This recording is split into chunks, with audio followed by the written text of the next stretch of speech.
Ya, bismillahirrahmanirrahim, anak-anak sekalian. Alhamdulillah kita bisa dipertemukan lagi oleh Allah Subhanahu wa taala dalam materi sejarah kebudayaan Islam. Nah, yang kita bahas anak-anakku itu tentang Khalifah Harun Ar-Rasyid yang berangkat tahun 786-809 Masehi. Harun Ar-Rasyid dan anakku itu dilahirkan di Rai pada bulan Februari 763 bertepatan dengan 145 Hijrah. Nah, ayahnya bernama Al-Mahdi, anak-anakku, dan ibunya bernama Khayzuran. Ia dibesarkan di lingkungan istana, mendapat bimbingan ilmu-ilmu agama dan ilmu-ilmu pemerintahan di bawah bimbingan seorang guru yang terkenal yang kita tahu, yaitu Yahya bin Khalid Al-Barmaki. Nah, seorang ulama besar di zamannya. Ketika Ar-Rasyid menjadi khalifah, anak-anakku, Yahya menjadi perdana menteri. Yahya menjadi perdana menterinya, sehingga banyak nasihat dan anjuran kebaikan mengalir darinya. Jadi gurunya itu diangkat oleh Harun Ar-Rasyid menjadi perdana menteri. Jadi hampir sejajar dengan khalifah gitu. Kemudian anak-anak sekalian, tanggung jawab yang berat itu sudah dipikul oleh Harun Ar-Rasyid. Sejak sang ayah Khalifah Al-Mahdi melantiknya sebagai gubernur di Saifah tahun 163 Hijrah, semenjak tahun 164 Hijrah, ia diberikan wewenang untuk mengurus seluruh wilayah Anbar dan negara-negara di wilayah Afrika Utara. Jadi Harun Ar-Rasyid ini khalifah yang memang berprestasi begitu. Nah, Harun Ar-Rasyid dan anak sekalian telah menunjukkan kecakapannya dalam memimpin. Atas dasar itu, Al-Mahdi melantiknya kembali menjadi gubernur dan untuk kedua kalinya di Saifah pada tahun 165 Hijrah. Jadi Harun Ar-Rasyid jadi khalifah itu karena prestasi, bukan karena anaknya, begitu. Itu catatan yang perlu digarisbawahi. Nah, Harun Ar-Rasyid dan anak sekalian diangkat menjadi khalifah pada September 786 Masehi pada usia 23 tahun. Dapat dibayangkan, usia 23 tahun Harun Ar-Rasyid sudah menjadi khalifah. Maka itu golden age. Jadi ada secara psikologi usia 20 sampai 40 tahun itu adalah usia yang memang produktif. Jadi masa-masa emas gitu. Nah, yang kalian juga nanti akan mengalami situasi seperti itu.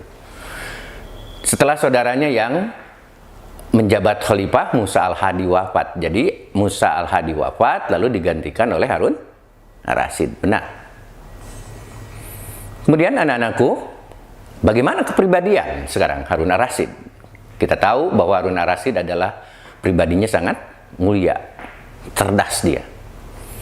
Lalu sikapnya tegas, kemudian mampu mengendalikan diri, kemudian tidak emosional, berperasaan sangat halus. Jadi emosional itu jangan dipahami, emosional itu gede amek, tidak. Tapi emosional itu dia adalah situasi yang kadang dia mampu mengkontrol perasaannya begitu. Jadi kalau ada orang yang emosional, disebut emosional, emosional, itu jangan digambarkan dia perkasa, tidak. Dia bisa marah, tapi ingat catatan pokoknya, yang emosional juga cepat nangis begitu. Jadi sebetulnya lebay. Jadi kalau Harun Ar-Rasyid itu tidak termasuk pada manusia yang lebay, jadi tidak emosional. Kemudian sangat toleran anak-anak sekalian. Nah, di antara kelima banyak lagi.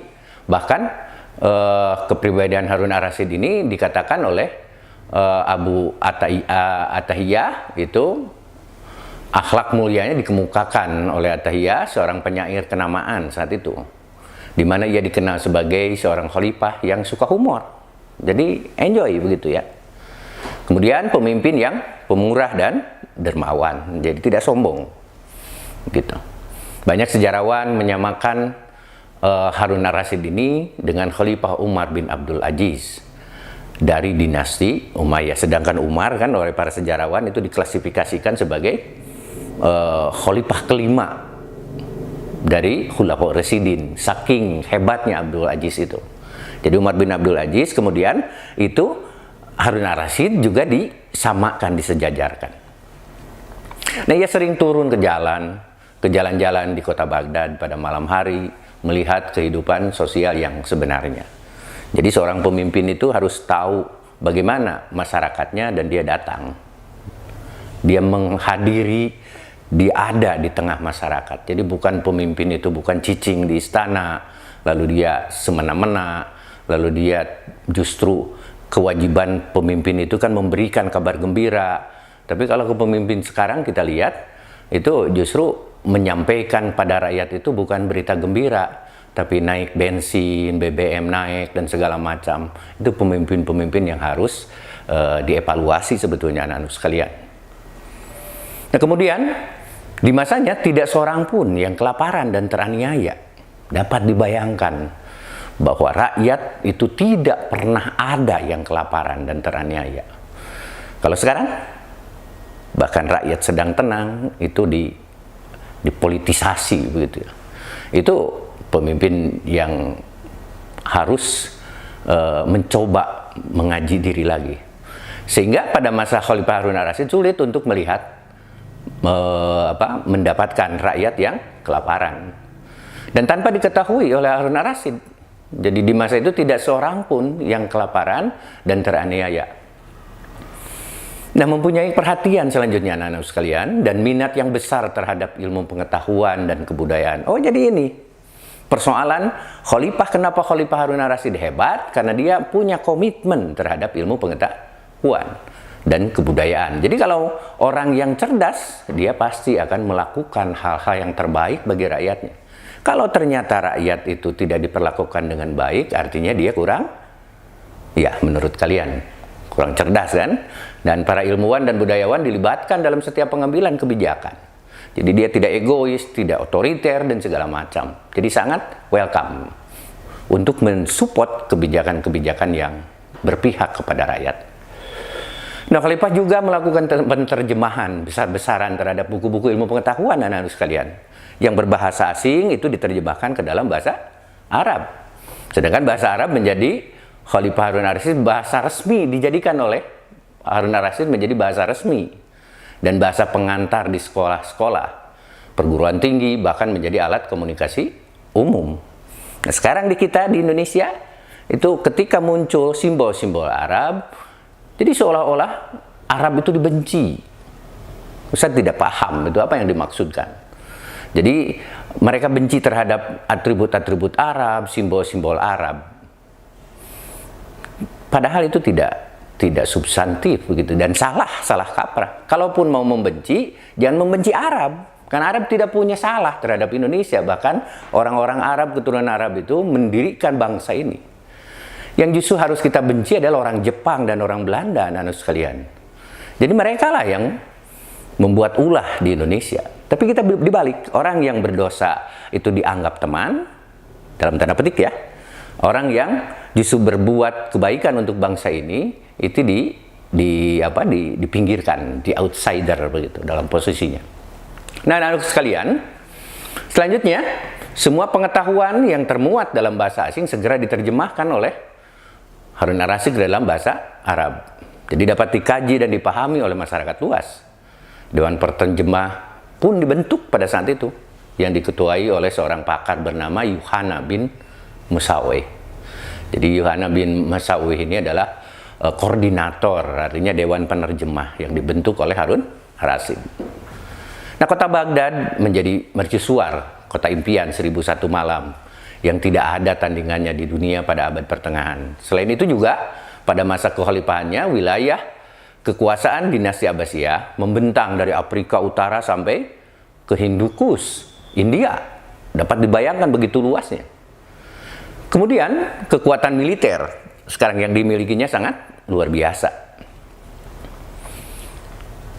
Pada masa Khalifah Harun ar-Rasyid dan anak sekalian, hidup seorang cerdik pandai, yaitu Abu Nawas. Masih ingat Abu Nawas? Seorang tokoh yang cerdik dan juga pandai, dan selalu hidupnya enjoy begitu, bagus, dan senang begitu. Nah, kebijakan dan kecakapannya dalam memimpin mampu membawa negara dalam situasi aman, damai, dan tentram. Kemudian tingkat kesejahteraan sekarang itu sangat tinggi, sehingga sulit mencari orang yang akan diberikan zakat, infak, dan sedekah. Sulit untuk mencari Kalau di kita kurban, masyarakat ngantai begitu. Kalau di masa Harun ar-Rasyid sulit untuk mendistribusikan kebaikan-kebaikan itu. Nah, dapat dikatakan bahwa tingkat kemakmuran penduduk pada saat itu merata, anak-anak sekalian.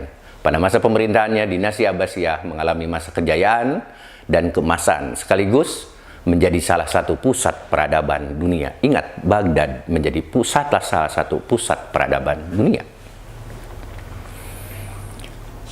Anak-anak sekalian, Harun ar-Rasyid meninggal dunia di Khurasan pada tanggal 3 atau 4 Jumadil Tsani 194 Hijrah bertepatan dengan 809 Masehi. Berkuasa selama 23 tahun. Jadi di usia 23 dan berkuasa selama 23 tahun. Jadi sekitar berkuasa selama 23 tahun 6 bulan lah. Di usianya 45 tahun begitu. Salat jenazah Khalifah Harun ar-Rasyid dipimpin oleh anaknya sendiri bernama Salih. Dinasti Abbasiyah dan dunia Islam saat itu benar-benar kehilangan sosok pemimpin yang saleh, adil dan bijaksana. Di masa itu tidak seorang pun yang teraniaya, anakku, tanpa diketahui oleh Harun ar-Rasyid untuk mendapatkan perlindungan hukum yang adil. Kemudian anak-anak sekalian, Khalifah Harun ar-Rasyid meninggal dunia di Khurasan tadi, dan